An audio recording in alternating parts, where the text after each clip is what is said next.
Bonjour et bienvenue à tous sur Graphimani Channel. Une théorie surprenante revient en force et fait le buzz sur le net en ce moment. La théorie de la Terre plate. En 2016, c'est complètement fou. Même stupide, vous allez me dire. C'est exactement ce que j'ai pensé en tout premier réflexe, car depuis que je sais parler et lire, je sais que la Terre est ronde. Tout le monde le sait. Enfin, c'est ce que j'ai appris. Ce que tous les livres d'école enseignent à tous les enfants, dès le plus jeune âge, dans toutes les écoles du monde, jusque dans les universités de tous les pays civilisés. C'est ce que nous montre aussi la télévision, les médias, la NASA et tous les satellites actuels. Mais la Terre est-elle vraiment telle que l'on nous la montre? Ou est-elle plate, cubique, creuse, pyramidale, sous un dôme, ou bien en forme de tortue, comme d'après certaines légendes anciennes? J'ai donc voulu en avoir le cœur net. En bref, avoir un avis personnel et analyse plus complète sur ce sujet.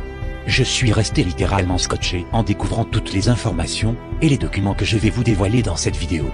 1000 questions ont commencé à jaillir depuis. Commençons donc par le début. J'ai commencé par rechercher des photos et vidéos officielles de notre belle planète, la Terre. Avec les centaines de satellites, de télescopes, de sondes dans l'espace, ou la station orbitale ISS, sans compter les nombreuses anciennes missions Apollo. Ce sera mission facile, je me suis dit. Dès le départ, cela devient très bizarre avec une première anomalie. Je pensais trouver des milliers de photos et vidéos de la Terre en vue complète, grâce à notre ami Google. Eh bien non. Il en a très peu en fait. Étrange. J'essaie en plusieurs langues, même avec différents mots-clés. Idem. Presque pas de photos de la Terre en vue globale. Les quelques rares et mêmes photos partout. Sur Wikipédia, à la NASA, dans les livres, sur le net. Le cliché le plus répandu date même déjà de 1972. Cliché pris par la NASA bien sûr, lors de la mission Apollo 17. Il est vrai aussi que tout dernièrement, en 2015 un autre superbe cliché de la Terre a été pris par le satellite SCOVR, soit 43 ans plus tard quand même. Il était temps de réactualiser cette photo de la Terre. Regardons ce nouveau cliché de plus près. Magnifique, vous allez me dire. C'est vrai. Mais de près, cela devient un peu étrange. Contrastons un peu mieux. Et rotation à 180 degrés. Voilà. Un peu plus près encore. Voyez-vous comme moi? Eh oui, vous lisez bien. Cela ne vous rappelle rien comme message subliminal? C'est le point de départ de mon investigation. J'ai trouvé cela vraiment trop bizarre. Et au final, cela allait être bien pire que cela. Donc première question. Pourquoi avec tous les moyens techniques actuels, alors que 7 milliards d'humains attendent une vraie photo en qualité HD depuis 1972, envoyer une sonde à 1 600 000 km de la Terre pour prendre une vraie photo de la Terre, en qualité soi-disant haute définition? Oui, 1 600 000 km de la Terre. Pourquoi? Il y a des satellites de surveillance, de météo, de cartographie, par centaines ou milliers. Qu'ils soient géostationnaires à 36 000 km en orbite, ou même depuis l'ISS à 400 km d'altitude. Alors en plus, inscrire ce mot dans les nuages avec un photomontage de la Terre. Trop bizarre, il faut que j'en sache vraiment plus. Il faut savoir que la NASA et certainement la Zone 51 aussi furent initiés avec l'aide de Wernher von Braun, le concepteur des fameuses fusées V1 et V2 de la Seconde Guerre mondiale. Mais aussi et surtout avec un soutien et une collaboration très étroite avec Monsieur Walt Disney. Et un lien très proche va se créer entre eux, jusqu'à faire des films ensemble. Gardez bien ceci à l'esprit. Vous saisirez toute l'étendue du mensonge. Revoyons alors l'ancien cliché de 1972 et examinons-le aussi. Vous ne remarquez rien? C'est aussi un montage également. Et ils ne se sont pas gênés, ils en ont fait à fond. Vous remarquerez que l'on ne voit pas les étoiles. Jamais. Sur aucun cliché soi-disant réel. Dommage et bizarre, non? Mais je me trompe peut-être. Regardons alors plutôt des vidéos, des enregistrements, des films tournés en live, donc en vrai. Tout cela sorti des belles archives de la NASA. Superbe n'est-ce pas? Mais ne remarquez-vous rien non plus? Ils ne doivent sûrement pas être gênés par les nuages dans l'espace. Et pourtant aucun cliché ne montre les étoiles en fond. De même que pour les océans. Jamais de vagues ou de houle. Et la mer a la même couleur. Partout d'un beau bleu clair marbré, quelle que soit la profondeur du fond marin. Aucun satellite visible ne passe dans le champ de vision de la photo. Aucun débris visible non plus. Parmi les milliers d'objets référencés en orbite, comment aucun objet ne peut être visible sur les photos? Jamais. Bizarre. Vous ne trouvez pas? Autre élément important qui témoigne du mensonge évident des vidéos effectuées par la NASA. Officiellement d'ici à là, c'est la moitié de la Terre. soit 20 000 km à l'équateur, et en 12 heures de rotation. Alors ne remarquez-vous pas que tous les nuages suivent exactement la vitesse de rotation de la Terre, et en restant exactement au-dessus de leur emplacement terrestre pendant 12 heures d'affilée, sans changer de forme, ni de position les uns par rapport aux autres sur l'ensemble de la planète. Je n'ai jamais vu les nuages réagir ainsi, vu d'en bas en tout cas. Et vous?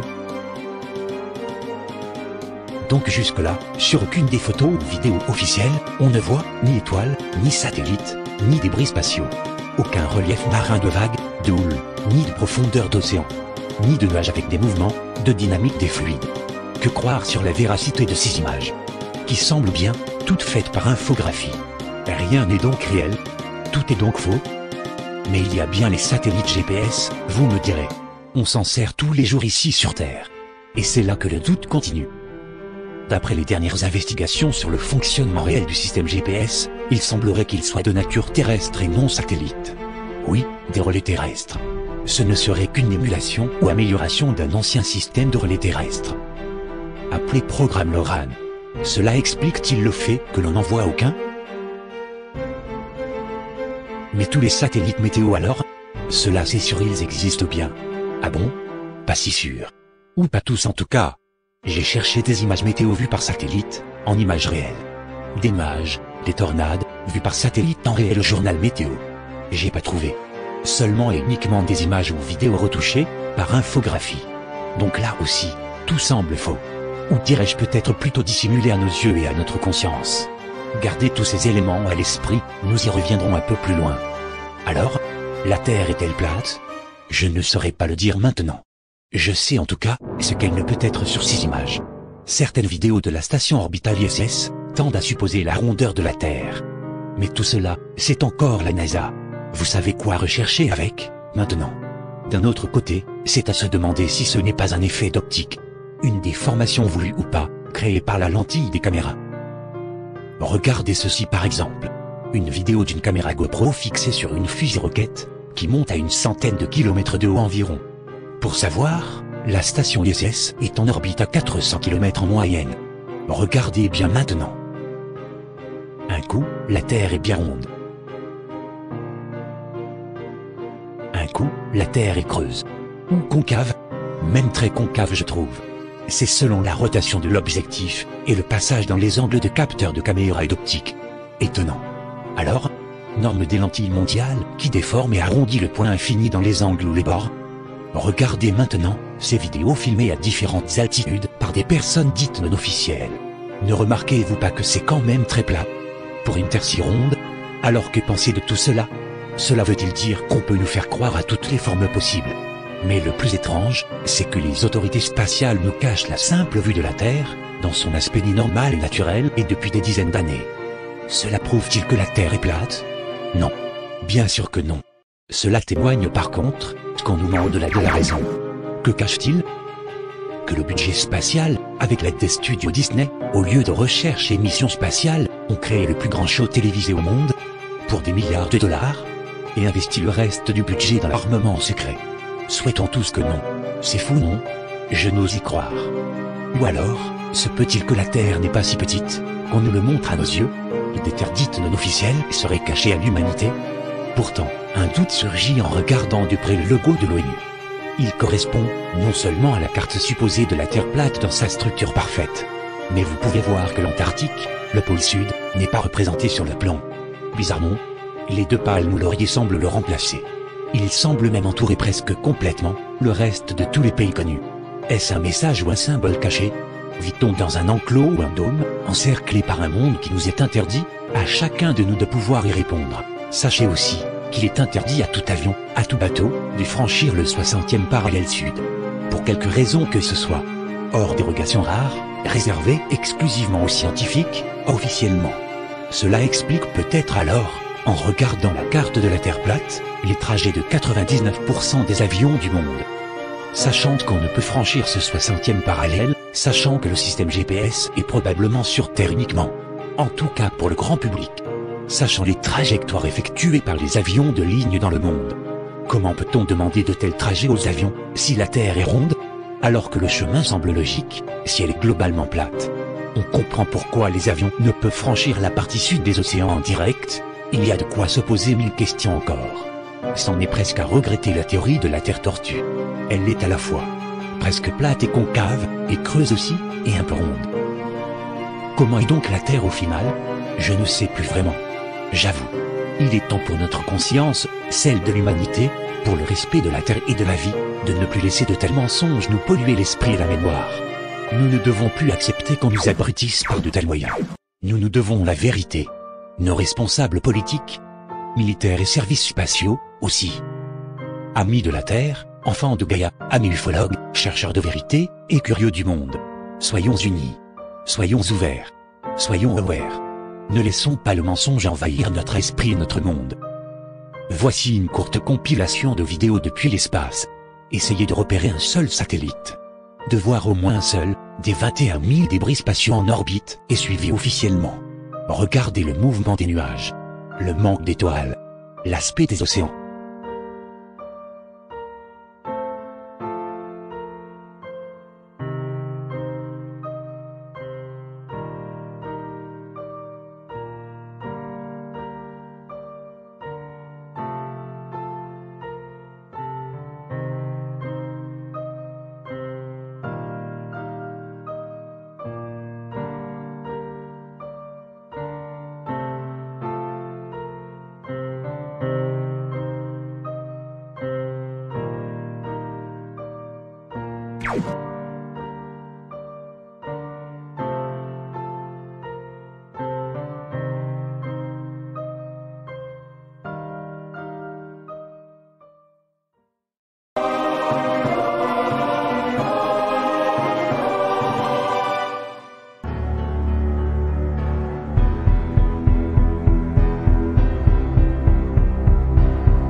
Bonjour à vous et bienvenue sur Graphimani Channel. Chercheurs de vérité, ufologues, curieux et amis de notre belle planète Terre, avant de voir cette vidéo avec les dernières infos à propos de la Terre plate, j'ai un message très important à vous transmettre et à bien saisir avant de poursuivre. La Terre plate, pour ceux qui n'ont pas encore bien compris, la symbolique ou la métaphore de ce mouvement qui prend de l'ampleur chaque jour, chaque heure un peu plus, ce n'est pas de vouloir démontrer que la Terre est en forme de pizza ou de CD. Qui croirait cela? À part quelques extrémistes, comme dans beaucoup de domaines, ou bien ceux qui parlent un peu trop vite avant d'écouter vraiment l'information, par orgueil ou par aveuglement, certainement pas vous et pas moi. Et oui, car les centaines de commentaires sur ma vidéo précédente, sur les différents blogs, m'ont convaincu de la sensibilité de ce sujet. Ce qui m'a surpris le plus, c'est la force et l'acharnement de certains pour tenter de me convaincre que la Terre est ronde, et un point c'est tout. Et uniquement avec des liens NASA, bien sûr, d'images retouchées ou de liens vidéo encore plus surréalistes. Vive la liberté d'expression, d'écoute et de partage. Est-ce si mal de penser un peu par soi-même? Donc, la Terre plate, c'est d'abord et avant tout un éveil. Un réveil de la conscience, oui. C'est une prise de conscience que quelque chose cloche, vraiment. Entre ce que nous constatons réellement aujourd'hui avec nos sens, notre réflexion, nos calculs, et simplement autour de nous. Nous nous apercevons chaque jour un peu plus des mensonges, des incohérences dont on nous abreuve au quotidien, dans les médias, les journaux, les autorités compétentes et officielles, le formatage éducatif. C'est fou comme il suffit de répéter sans cesse un mensonge chaque jour pour que l'humain y croit. Et pour ceux qui résistent un peu, on répète encore et encore le mensonge. Ils finiront bien par y croire, avec tous les autres autour déjà convaincus. Non, cela ne correspond pas. Donc, la métaphore de la Terre plate, c'est donc avant tout le symbole du stop. C'est assez. Alors, que tente de transmettre comme message la majorité de ceux qui ont compris le mouvement de la Terre plate? Non pas de prouver qu'elle est plate, mais simplement entendre et voir la vérité à propos de la Terre, la sentir, la ressentir, et non des mensonges ou trucages récurrents et permanents. S'il y avait des preuves, photos ou vidéos, d'une Terre plate ou autre, et qu'elle soit ronde, plate, creuse, en dôme, en pyramide, en cube ou en tortue, c'est pas grave, on vous les montrerait volontiers. Bref, jusque-là, aucune vraie photo ou vidéo de la Terre au naturel, dans son intégralité, dans son ensemble, en résumé en vue globale, qui ne soit retouchée. Des morceaux ou parties de la Terre, un par un, oui c'est vrai, Mais on peut aisément réaliser ces clichés par ballon aérien ou par avion cartographique et même par drone aujourd'hui. On s'attend quand même à mieux que cela à notre époque et avec nos moyens. Vérifiez vraiment, comparez vraiment. Vous pourrez aussi visionner ma première vidéo au sujet de la Terre plate. Elle donne déjà quelques bons indices et il y a un premier pas pour bien saisir ce que je vais développer dans cette vidéo-ci. Que croyez-vous? Nous l'aimons ce monde. Nous désirons juste et avant tout savoir la vérité. La vraie vérité à propos de notre planète, quelle qu'elle soit. Avoir de vraies images, de vraies vidéos, dans sa vision réelle et naturelle, et non pas des petites parties ou morceaux photographiés un par un et réassemblés par infographie sur une sphère virtuelle, puis retouchés et sublimés encore par un logiciel type Photoshop. Nous désirons de vraies photos et vraies vidéos de la Terre, dans sa globalité, en entier, en live et au naturel, non retouchées. Même si c'est la vision d'une Terre polluée, avec des débris spatiaux par centaines de milliers, même si les couleurs sont moins spectaculaires qu'en Technicolor. En tant que terrien, humain, mon premier réflexe, si j'allais dans l'espace, ou si j'envoyais un super télescope là-haut, je ferais des tas de photos de la Terre, de tous les côtés, selon les saisons, voir les pôles et leur immensité de glace vierge, ou voir la Terre de nuit avec ses villes illuminées, selon les fêtes nationales de chaque pays, de chaque culture, et je me placerais comme tout bon photographe amateur, dans de bonnes conditions de distance et de lumière. La base quoi, pas vous? Qu'on nous montre alors simplement et concrètement, avec les divers moyens techniques actuels, est possible, ce que nous a annoncé M. Galilée ou Nicolas Copernic dans les années 1511 à 1513, avec son traité sur l'héliocentrisme sous le titre abrégé de Commentariolus. J'affiche ici le vrai titre complet pour les plus curieux. Variation encore améliorée du système de Ptolémée, dénommé par contre Almageste, qu'il a lui-même repris des théories d'Aristarque de Samos. Théorie amorcée déjà au moins 280 avant Jésus-Christ. Alors, pourquoi tant de mal à nous montrer la Terre telle qu'elle est décrite officiellement? Une Terre au périmètre de 40 000 km environ, avec un rayon moyen de 6371 km. De qui se moque-t-on? Eh bien de nous tous, mes amis. De moi, de vous, peut-être même de l'humanité à laquelle nous aspirons. Montrez-la nous, telle qu'elle est dans son intégralité, dans sa réalité, au naturel et prenons enfin de vraies et réelles mesures. C'est un droit légitime, un désir, un espoir commun à tous, à toute l'humanité, ne pensez-vous pas? Alors pour une demande si simple, pourquoi tant de difficultés? Et puis franchement, cela changerait-il mes convictions ou ma foi envers un grand créateur, créateur de grand tout, de tout ce qui est, si la Terre est différente au final, ou simplement plus grande que calculée jusqu'ici? Certainement que non. L'erreur n'est-elle donc pas humaine? Quel que soit le nom que je donne au créateur, ou de la façon dont je l'honore? Encore non. Je ne confonds pas la foi et la religion. Mais cela ouvrirait certainement les yeux et l'esprit sur ce monde, et surtout sur ceux qui veulent le gérer pour nous. Comment est donc réellement la Terre au final? Ce sera bien plus logique et plus clair dans quelques instants. Mais avant, c'est à vous de décider.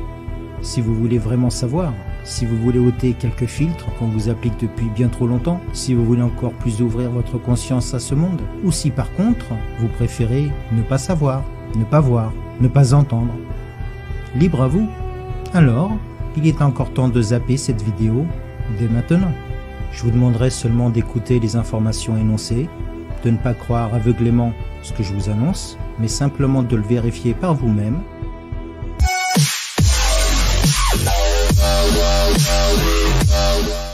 Vous êtes là, merci à vous. Alors, pour bien saisir l'ensemble de ce que nous vivons actuellement, commençons donc par la base, la courbure officielle terrestre. Un peu de géométrie, mais rassurez-vous, de façon super simple et rapide. La formule officielle pour le calcul est celle-ci. D est égal à racine de 2HR plus H au carré. Grand D étant la distance de l'horizon visible en kilomètres, le résultat donc. Petit h, la hauteur des yeux de l'observateur. Et R, une constante fixe, le rayon moyen de la Terre, décidé et imposé de 6371 km, le seul vrai et accepté et reconnu actuellement. Vous trouverez plein de sites qui calculent cela en automatique. Sinon, regardez dans mes commentaires de vidéo, je mettrai tous les liens. Ce qu'il y a d'important à retenir dans cette formule, c'est d'abord qu'en géométrie entre autres, dès qu'il y a des carrés ou des racines, les résultats sont souvent exponentiels. Un exemple concret. Au niveau de la mer, donc niveau 0 mètre, debout dans mon petit canoë, j'ai les 2 yeux à 2 mètres au-dessus de l'eau environ. J'ai un ami dans un autre bateau, le même que moi, identique, et les yeux à 2 mètres au-dessus de l'eau aussi, qui s'éloigne de moi. Mon horizon visible, grâce à cette formule, est ainsi d'environ 5 km. Donc à 5 km, je vois encore mon ami dans le bateau, tout petit certes, mais il est donc visible. Sa barque au ras de l'eau et ses yeux à 2 mètres au-dessus du niveau de l'eau aussi. Ce n'est qu'au double de cette distance, soit à 10 km, qu'il disparaît presque, car il passe à moins 1,90 m en dessous de l'horizon, soit à moins 2 mètres environ. On aurait tendance à croire alors, par réflexe, qu'à 20 km de distance, c'est à moins 4 mètres sous l'horizon, soit le double de 10 km, ou bien qu'à 100 km de distance, c'est à moins 20 mètres sous l'horizon. Et non, que nenni. Le terme exponentiel, je vous dis. Je m'explique plus précisément. Car en réalité, selon cette formule et courbure, à 20 km de distance, mon ami sur la barque est déjà passé à moins 17,50 m sous l'horizon, et non les 4. À 100 km, il disparaît à moins 707 mètres sous l'horizon, et non les 20 mètres que l'on s'imagine par réflexe. Et à 200 km, directement à 2982 mètres, presque à moins 3 km sous l'horizon. Vous avez compris, c'est simple en fait. Voici un premier point expliqué. Il faut savoir que ce calcul pour la courbure de la Terre est juste tel quel. Personne ne le nie. Mais rappelez-vous le point commun et indissociable du calcul. C'est valable tel quel si et seulement si le rayon de la Terre ou le radius pour les matheux est bien de 6371 km, comme dit officiellement, de rayon moyen dans la courbure terrestre. Mais que seraient tous ces résultats si au lieu de 6371 km de rayon, je le calcule avec 8800 km ou 11 000 km de rayon? Tout serait bien différent, non? La Terre ne nous semblerait-elle pas plus plate que prévu? Par contre, cette première photo-ci permet de s'interroger vraiment sur notre réalité. Ce cliché des bâtiments de la skyline de Chicago a fait parler d'elle fortement. Les médias, étrangement bien intéressés tout d'un coup, ont repris aussitôt l'info, mais en la déclarant comme mirage et effet d'optique. J'ai appris qu'un mirage est généralement flou avec peu de détails et déformait même les images ou les inversait comme dans une chambre noire. Mais le souci majeur est que cette photo est prise de l'autre côté d'un grand lac, depuis exactement 60 miles, soit environ 96 km de distance, par M. Joshua Nowicki. Ce cliché ne devrait pas pouvoir exister via la formule officielle, car à 96 km, le sol est à moins 633 mètres sous l'horizon selon la formule précédente. Et la hauteur des gratte-ciel de Chicago ne le permet pas, normalement. Certains se sont donc remués un peu pour vérifier l'info, si vraiment mirage ou pas. Monsieur Rob Skiba a tenté l'expérience depuis l'autre côté de ce lac à différentes distances, soit à 42,6 miles, puis à bord d'un bateau à 40 miles de Chicago, puis 38 miles et enfin 31, soit dans l'ordre 68 km, 65, 61 et 50 km pour finir. Comment expliquer qu'à 65 km de distance, l'horizon officiel devait être environ à moins 270 mètres, même avec les yeux à 3 mètres au-dessus de l'eau. Même avec des vagues et les remous, on voit les tours, les bâtiments de quasi plein pied. Va-t-on me raconter que c'est encore un mirage?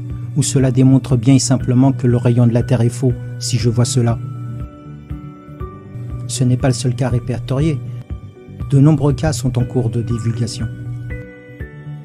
Ensuite, pour ceux qui croient encore que la NASA donne de vraies images, je ne vais pas répéter ce que tout le monde sait déjà. Que ce soit pour les photos de la Terre, dont certains croient que la célèbre Blue Marble est faite avec seulement 3 photos superposées, lisez simplement ce que dit le créateur de cette photo. Il n'a jamais eu entre les mains une seule photo de la Terre en intégrale, en vue totale. On lui a demandé de reconstituer des milliers de clichés, soit 4 mois de données satellites, de plans de Terre morcelés, le tout sur une sphère virtuelle. Pourquoi dissimuler que ce sont des images composées et non réelles? Certaines le sont pourtant bien mentionnées. Alors, pourquoi ne pas l'avouer pour toutes les images les plus importantes et dites officielles? Quant aux soi-disant réelles photos et vidéos du récent télescope DSC-OVR, ouvrez simplement vos sens. Déjà, trouvez-vous vraiment cela logique d'envoyer un télescope à 1 600 000 km de la Terre pour réaliser des images en haute définition? C'est comme si pour vous prendre en photo, proportionnellement, le photographe reculait bien loin, à 2 km 300 de vous, en vous disant « T'inquiète pas, j'ai un super zoom, j'ai tous les détails en haute qualité ». Allez-vous vraiment croire cela sans tiquer un peu? Alors, si vous y croyez encore, regardez simplement ceci. Lors de la rotation de la Terre, vous pensez vraiment que les nuages se déplacent ainsi, en synchro pendant des heures et se suivent tous, du nord comme au sud? Ou bien alors le mouvement des nuages sur Terre devrait plutôt ressembler à ceci, telle la mécanique des fluides. De même que pour le mouvement de la Lune. Ne vous a-t-on pas appris que la Lune montre sans exception la même face à la Terre, due à sa lente révolution synchrone? Donc quand la Terre tourne de 1/4 de tour, la Lune doit orbiter autour de la Terre en faisant aussi 1/4 de tour. Où est-il passé ce quart de tour puisque c'est des vraies images? À propos, connaissez-vous réellement le budget annuel de la NASA ou de l'ESA, l'Agence spatiale européenne? Écoutez bien, c'est 1947 millions de dollars pour l'étude rien que de la Terre. Oui, presque 2 milliards de dollars. Plus encore 1361 millions pour les sciences planétaires et 709 millions pour l'étude stratosphérique. Plus 620 millions pour le télescope James Webb Space, sans compter à part les 8510 millions de dollars pour l'exploration spatiale qui comprend donc l'ISS et Mars. Et un peu plus de 4 milliards mais en euros cette fois-ci pour l'ESA. Et ceci c'est uniquement ce qui est connu en officiel. Donc, avec tous ces moyens et cette montagne d'argent, la NASA ou bien l'ESA sont capables de photographier Pluton en haute définition, des planètes à des milliards de kilomètres, des étoiles et des galaxies à des millions d'années-lumière, et aucune des deux n'est capable de faire de simples images normales de la Terre. Et cela ne vous titille toujours pas, quand la majorité des images fournies sont douteuses ou retouchées. Ou nous de vraies photos uniquement vous suffisent-elles vraiment pour vous faire croire que tout le reste est vrai? Mais alors, les images de Jupiter ou Pluton, sont-elles vraies ou pas? Il y a de quoi douter fortement aussi.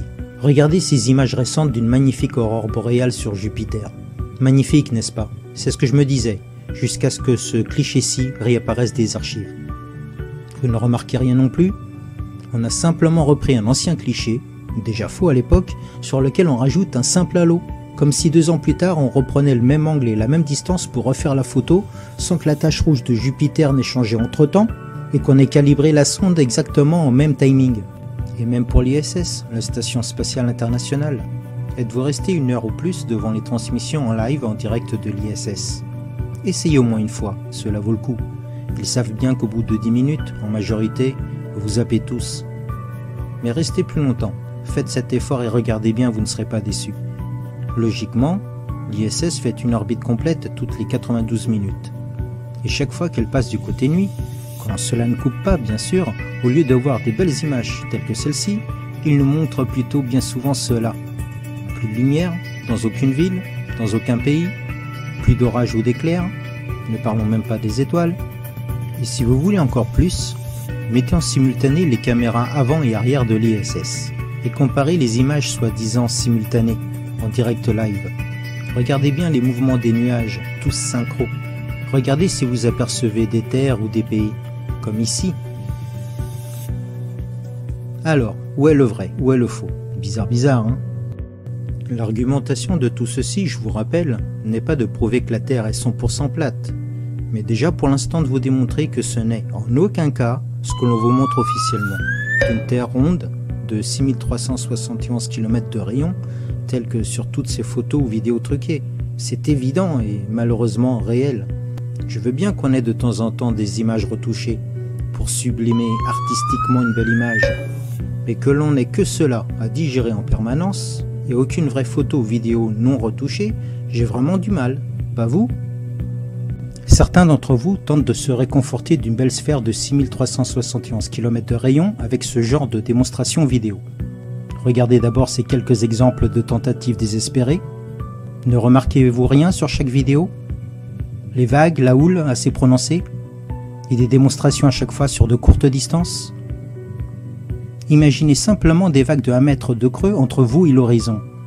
Il est normal que tous les bâtiments ou phares soient coupés à mi-hauteur selon ce point de vue. Ces vidéos prouvent-elles donc que la Terre a une courbure terrestre telle qu'elle est dite officiellement de 6371 km? C'est clair que non. Alors, qui peut avoir cet intérêt à nous cacher la réalité de notre monde? Pour bien saisir l'ensemble, faisons quelques recherches rapides et tâchons de remarquer les coïncidences les plus récurrentes, qui ne devraient donc plus être de simples coïncidences au final, si elles ne sont pas rares et isolées. À cet instant, il est souhaitable de connaître quelques symboles et signes de certaines sociétés obscures et secrètes. Je ne vous ferai pas un cours complet dessus maintenant, une autre de mes vidéos le fera en bien plus développé. Nous allons simplement et rapidement nous remettre à l'esprit leurs symboles, codes et noms les plus évidents. Que cela soit la pyramide, avec ou sans l'œil, l'équerre, le compas, que la majorité d'entre vous connaît déjà, mais aussi très important d'autres signes tels que les colonnes, les carreaux à damier, le nombre 33, et que nous allons voir plus loin, ou bien encore l'aigle, ou encore la tête de mort, pour ne citer que cela pour le moment. Mais quel rapport entre ceci et la Terre plate? Je vous ai déjà fait mention dans ma première vidéo du contact très étroit entre les studios Disney, l'ingénieur nazi von Braun et la NASA. Mais bien avant la NASA. Cela a déjà commencé un peu avant les années 1950 avec le JPL, le Jet Propulsion Laboratory. Connaissez-vous l'équipe des 5 co-auteurs responsables de cette entité au monopole indéniable? Aleister Crowley, le célèbre sataniste et magicien noir, l'homme qui se proclamait le plus malfaisant au monde. Jack Whiteside Parsons, autre sataniste occultiste et magicien noir. L. Ron Hubbard et son désir de contrôle de l'esprit des masses, que vous connaissiez mieux sous le terme de scientologie. Et bien sûr, von Braun, l'ingénieur nazi, et enfin vous le reconnaissez certainement, Monsieur Walt Disney. Équipe de choc et atypique je trouve, avec leur hobby personnel très particulier. Dire que c'est réellement l'équipe créatrice de JPL et de toutes les structures s'y rattachant depuis. Mais pas pour Monsieur Walt Disney, il ne peut être lié à cela. Alors, que dire ou penser du club très privé de Monsieur Disney, le Club 33? Encore une coïncidence ou pas? Le nombre 33, entre autres symboles, je vous rappelle, étant le plus haut degré pour les francs-maçons. Doit-on conclure un lien étroit entre les maçons, Disney, la NASA, les militaires et les gouvernements? Évidemment, la Constitution des États-Unis ne peut être impliquée ou liée avec ces confréries, ni aucune autre autorité officielle, et sûrement pas au sein de notre gouvernement. Nous sommes loin de tout cela. Mais peut-on vraiment en être sûr? Regardons aussi l'organigramme et le réseau de la NASA. Vous le trouverez sur le site officiel de la NASA, avec tous les chefs responsables de chaque secteur, bien sûr. Mais cela devient intéressant à partir d'ici, un petit lien anodin à premier abord. Vous voyez, même la gestion du temps, de la météo, les données satellites, les projets de recherche avancés, le commandement et stratégie militaire, les transports, l'aviation, rien ne leur échappe. Il n'y a pas une seule agence d'aucun pays qui ne soit liée et indépendante de la NASA. En Europe comme dans le reste du monde. Alors pourquoi voit-on la Terre comme une sphère bien ronde de plus en plus sur toutes les photos? Eh bien, qui gère les normes optiques mondiales d'après vous? Vous le voyez comme moi, il gère et contrôle presque tout, de A à Z. Vous pouvez même lire, comme moi, c'est bien plus qu'un monopole. Alors pourquoi voyez-vous ce genre d'image de plus en plus, avec ces optiques qu'on appelle fisheye ou œil de poisson? Vous croyez vraiment que c'est la vraie vision de notre monde? Renseignez-vous aussi sur certaines expériences ou expéditions qu'on tente de vous dissimuler en les dénigrant, tel le Bedford Level Experiment sur un canal de 10 km de long, ou bien encore les interviews de l'amiral Byrd, ou ce type d'archives qui permet de se poser pas mal de questions sur notre réalité. Que cela soit cette récompense jamais gagnée de 5000 $ à qui démontrerait que la Terre n'est pas plate, la récompense attend encore à ce jour depuis 1931. Que dire aussi de ces archives trouvées sur le site officiel de la librairie du Congrès américain, qui montre un plan de la Terre bien plus grand, avec d'autres mers et surtout d'autres terres inconnues du grand public. Ce plan surprenant et unique a eu 2 articles dans la presse. Un dans le Pacific Commercial Advertiser en janvier 1907, puis un autre quelques jours après dans le Hawaiian Gazette, et daté de plus de 10 siècles. Il a pour nom le Kobayashi World Map. Serait-ce une des vraies raisons pour interdire de passer le 60e parallèle et qui nous a éloignés du pôle sud depuis le traité antarctique, le seul traité au monde qui n'a jamais été brisé par aucun pays? Que pensez-vous également de cette vision des rayons de soleil traversant les nuages? Cela montre-t-il un soleil réellement à 150 millions de kilomètres? Ou bien vos sens vous créent la conscience d'un soleil bien plus proche de nous? Et ce symbole, est-ce un signe de cette réalité cachée à nos yeux qu'ils savent et connaissent, qu'ils reconnaissent? Oui, je sais, beaucoup de choses vues ici dans cette vidéo paraissent trop surprenantes ou impossibles, mais elles sont réelles, malheureusement je dirais. Alors comment est la Terre au final? C'est ce qu'il faut éclaircir, avant tout et tous ensemble. Il est évident qu'il n'y a aucune vraie image de la Terre à ce jour. Toutes ces confréries, ces sociétés au monopole implanté qui gèrent l'espace, notre monde, les normes mondiales et notre vision de la vie, tous ces groupes militaires, ces gouvernements impliqués ne sont pourtant que les bras exécutants de quelque chose d'autre qui les dirige, qui les manipule. Ils croient tous détenir un certain pouvoir sur notre monde et nous. Qui est responsable de tout cela au final? De ces contradictions et mensonges? Une entité encore plus secrète? C'est ce que l'on pourrait croire à premier abord, mais leur but ne se résume qu'à diviser pour mieux régner. Les seuls vrais et uniques responsables de tout cela, en fin de compte, c'est nous tous, nous qui laissons faire, nous qui acceptons, Et ne réagissons pas en laissant faire. À nous de nous unir, tous ensemble, solidaires, afin de savoir vraiment, de connaître la vérité, au lieu de chercher désespérément à justifier ou expliquer ces mensonges pour se rassurer que tout va. Discutons de tous ces éléments. Soyons solidaires en cette recherche de vérité. Vérifiez ces infos que je vous apporte et écoutez vos sens, votre raisonnement, votre intuition. Je vous dis donc à très bientôt. N'hésitez pas à vérifier, à poser des questions, à commenter, à liker. Bonne semaine à vous tous. Soyez ouverts, soyez aware, soyez unis en quête de vérité. Namasté.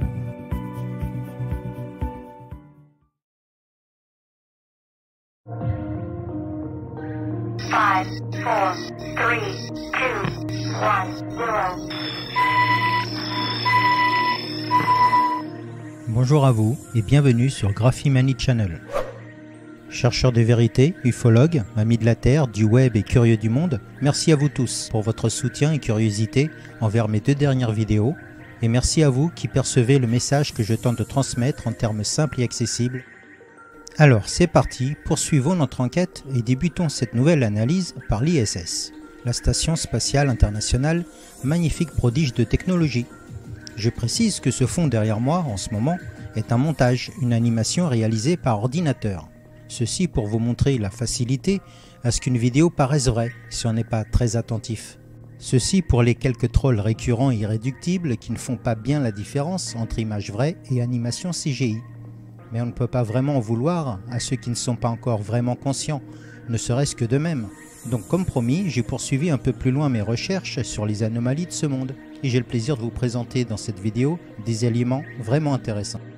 On m'a renvoyé depuis ma dernière vidéo, bien sûr, une montagne de liens divers, renvoyant à ce genre d'images comme celle que vous regardez en ce moment, pour me démontrer et justifier que ces images de la Terre étaient soi-disant réelles et vraies. Et c'est une preuve, parce que ces images existent. Un point, c'est tout. D'accord. Je sais de quoi je parle. Je suis un spécialiste et j'en dirai pas plus. Ok. Bien. Parlons-en plutôt entre nous alors, si vous le voulez bien. Une des belles récentes installations sur l'ISS est nommée la coupole. C'est comme une tourelle qui permet une vision panoramique à 360 degrés depuis l'ISS, orbitant au-dessus de notre planète. Le pied que ça doit être, et j'imagine quel beau et incroyable panorama. Et voici ce qu'on a le plaisir de voir d'après la NASA.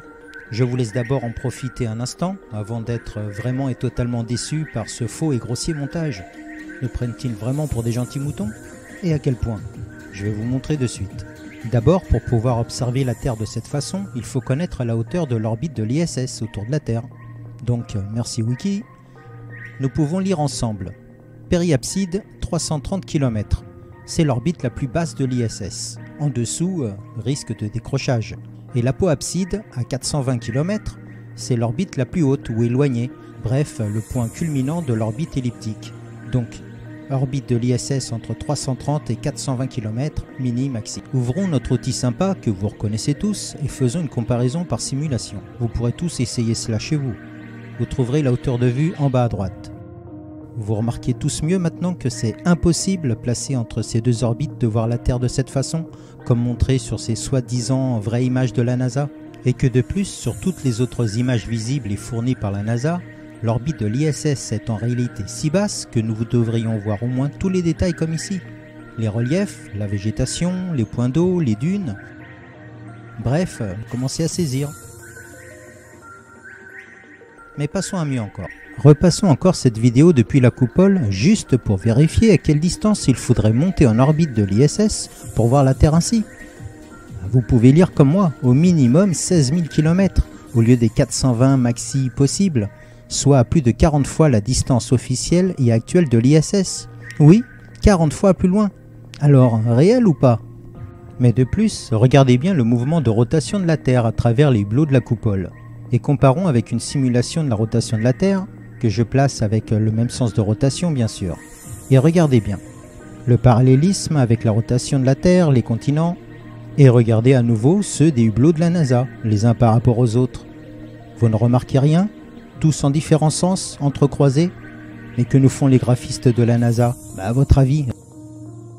Pendant bien longtemps, j'étais comme vous, fervent admirateur de la NASA et de leurs capacités technologiques, j'avoue. Et comme vous, ou du moins comme certains parmi les plus curieux, Depuis que j'ai commencé à regarder d'un œil moins contemplatif leurs documents, photos et vidéos, bref à regarder d'un œil vraiment plus cartésien, tout un tas d'anomalies, d'incohérences ont commencé à surgir. Je dirais même à jaillir au regard, et surtout maintenant à ma conscience. Poursuivons maintenant par des extraits de sorties d'astronautes dans l'espace depuis l'ISS. Sortie nommée EVA, ici l'émission numéro 30 et 42. Vous ne remarquez rien vraiment? Ou plutôt n'entendez-vous rien de particulier? Et à propos, comment se propage le son dans le vide de l'espace? Vous pouvez lire comme moi. Alors que pensez de tout cela? De plus, de multiples expériences démontrent et confirment cela aisément.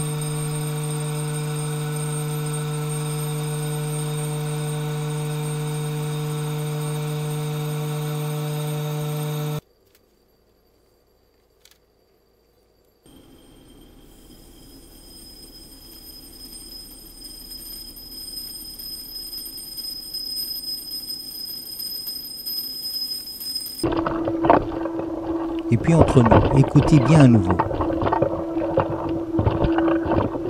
À quoi cela vous fait-il penser vraiment, ce genre de son? Ce bruit de gargouillis étrange. Cela ressemble quand même beaucoup à ceci, non? Bizarre quand même. Mais n'est-on pas dans l'espace normalement? Comment cela se peut-il? Écoutez bien aussi quand l'astronaute passe de l'extérieur, donc du vide, à un intérieur pressurisé.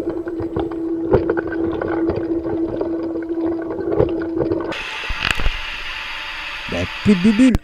La différence est flagrante. Alors dans le vide de l'espace réellement ou pas, d'après vous? Bref, de quoi se poser pas mal de questions sur l'ISS.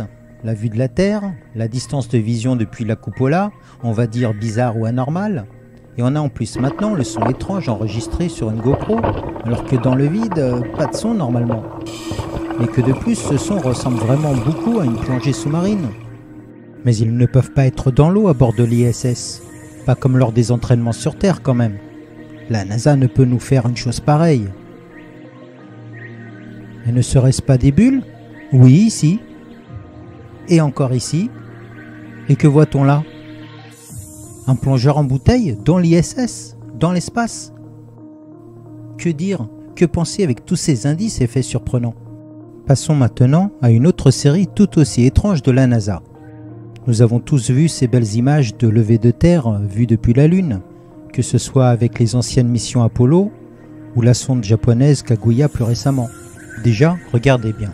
On remarque que la Terre a de multiples et différentes tailles selon les clichés ou les années. Alors laquelle est vraie parmi tout cela? Ici, on les compare maintenant avec les images du télescope DSCO-VR. On recule 4 fois plus loin encore que la distance Terre-Lune, soit à 1 600 000 km de la Terre. En s'éloignant, on devrait voir la Terre rétrécir au lointain, logiquement. Waouh! Plus on s'éloigne et plus la Terre grossit. À ce point. Donc, sur la Lune, de près, on voit comme ceci, avec la Terre au loin. Et là, en reculant 4 fois plus, la Terre regrossit comme une planète géante. J'aimerais bien qu'on m'explique comment ou pourquoi. Si ces images du DSCO-VR étaient vraies, on devrait donc tous voir depuis la Lune comme ceci. Non? D'après vous? Pour passer à la suite, revenons sur Terre et consultons les cartes et plans officiels, étrangement modifiés ou dénaturés à notre aperçu ou réflexe visuel. Prenons un exemple. Regardons ce map que vous connaissez tous en projection Mercator. Nous avons de ce côté le Groenland, ici. Et par ici, un continent, l'Afrique. Si vous la regardez bien et comparez, on pourrait croire que le Groenland est quasi aussi grand que l'Afrique, ou à peu près, assez proche en taille, bref. Alors recherchons les dimensions officielles de chacun des deux. Nous avons donc Groenland, 2 166 000 km². Et l'Afrique, 30 millions de km². Tiens, bizarre, à vous de me dire. Bref, l'Afrique devrait être 15 fois plus grande que le Groenland. Ou bien l'inverse, le Groenland 15 fois plus petit. Une erreur minime de 3 à 5%, pourquoi pas? Mais 1500% d'erreur ou de marge d'erreur, c'est du costaud quand même. Allez, encore un exemple vite fait. Cette fois-ci, la Russie est comparée toujours à l'Afrique. Bon, à première vue, la Russie semble environ 2 fois plus grande que l'Afrique.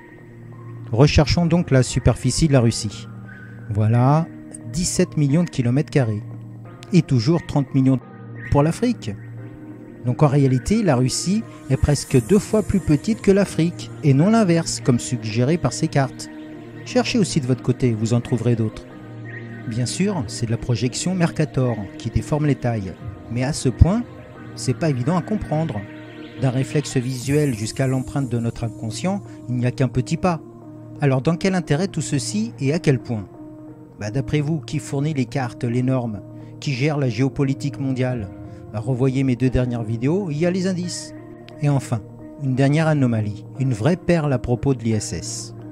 D'abord, une petite séquence sur l'entraînement en zéro gravité, ou 0G, de l'ESA, l'agence européenne, pour simuler la pesanteur à bord d'un avion A300 spécialement préparé pour cela, qui décrit des paraboles en montée et en descente, et donc c'est en phase de descente que l'effet gravité zéro est simulé comme dans l'espace. Ce but est de vous montrer comment se passe le mouvement des cheveux longs en zéro gravité. Regardez bien la jeune femme blonde et ses cheveux flottants et libres, en apesanteur simulée.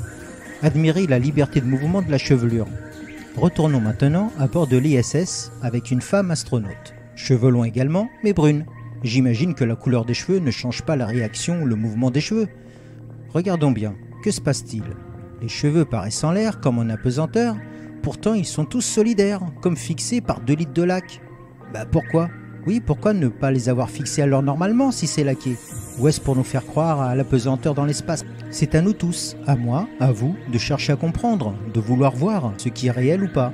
Est-ce logique ou normal de voir tout cela ainsi? De telles anomalies sur l'ISS? Sur la vision de notre Terre?